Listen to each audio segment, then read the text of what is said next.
Isa man akong proud Ilocano, masasabi kong maging ako marami pa ring mga bagong nadidiscover about Ilocano cuisine sa mga nagiging food adventures ko. Siyempre, nandyan ang makita ang pagkakahawig ng ilang dishes sa ibang probinsya sa mga pagkaing tatak Ilocano, kaya ng sisig ng Kapampangan at ang aming dinakdakan. Minsan na rin akong na-surprise na ang gulay dish na bulanglang na kinalakihan ko, sinigang sa bayabas pala pagdating sa Tarlac. Pero ang isa sa mga di ko makakalimutan ay nung malaman kong may Ilocano version pala ng isang putahing kilala nating lahat. Lahat tayo paborito ang tinola. Pero meron akong matatandaan na very unique experience nung pagbalik ko dito sa Ilocandia. Yung kaibigan namin, nagluto siya ng Ilocanong tinola. So na-curious lang ako, anong meron dito sa Ilocanong tinola na to? Well, it's the same process except na imbes na fish sauce or asin, yung ginamit na pangpalasa or panimpla, ginamit niya bagoong isda. So yun ipapatikim natin sa kanila mamaya.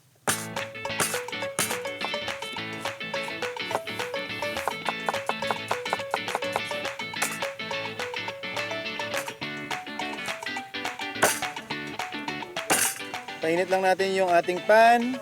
Lagay ng oil.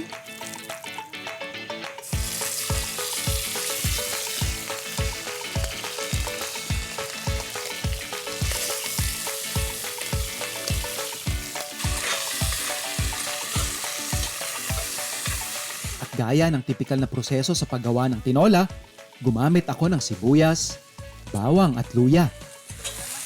Matapos isang kutsa ang karne ng manok, ihahalo na natin ang panimplang magpapa-Ilocano sa tinola, ang bagoong isda.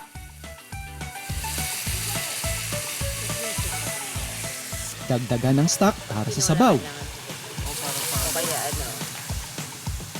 At pakuluan ng ilang minuto hanggang sa halos luto na ang manok. For this dish, gumamit tayo ng mga freshly harvested na papaya. Pero kung mas trip mo ang sayote, syempre, pwedeng-pwede yan.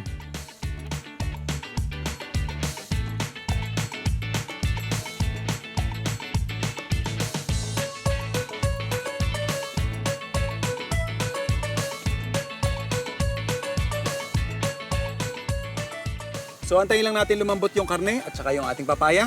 Pwede na tayo mag-serve.